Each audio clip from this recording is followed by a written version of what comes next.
One News huwa informat li l-qtil doppju tal-ġimgħa l-oħra huwa marbut ma' tilwim illi ilu għaddej għal xi żmien dwar it-tmexxija ta' kumpanija tat-tindif illi Mario Camilleri, magħruf bħala l-Imnieħru, u Jason Galea li jiġi ħatnu għandhom bejniethom. Din il-kumpanija fost ħafna kuntratti kienet ingħatat kuntratt fi żmien Gvern Nazzjonalista għal tindif fil-qorti fi żmien li l-Imnieħru kien għadu l-ħabs. Din il-kumpanija ta' tindif sal-bidu ta' Novembru tal-2006 kienet tieħu ħsieb ix-xogħol ta' tindif fl-uffiċini tas-Segretarjat Parlamentari tal-Intern immexxi mill-eks Ministru Nazzjonalista Carmelo Mifsud Bonnici li dak iż-żmien kien għadu Segretarju Parlamentari.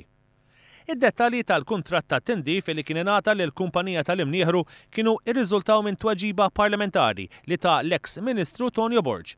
L-istess Tonio Borg kien qal illi mill-indaġini illi għamel jirriżulta li mal-Ministeru tiegħu il-kumpanija tat-tindif kellha kuntratt għat-tindif tal-qorti. Jason Galea kien akkużat li nhar l-4-17 ta' Lulju għal ħabta ta' sija neqsin kwarta wara nofsinhar f'Marsa Xlok qatel lil ħatnu Mario Camilleri ta' 51 sena b'tiri ta' arma tan-nar. Huwa kien akkużat ukoll li ftit tal-ħin wara fl-istess ġurnata falqa fil-qajjenza qatel il-neputieħ Mario Camilleri ta' 21 sena b'34 daqqa ta' sikkina u żewġ tiri ta' arma tan-nar.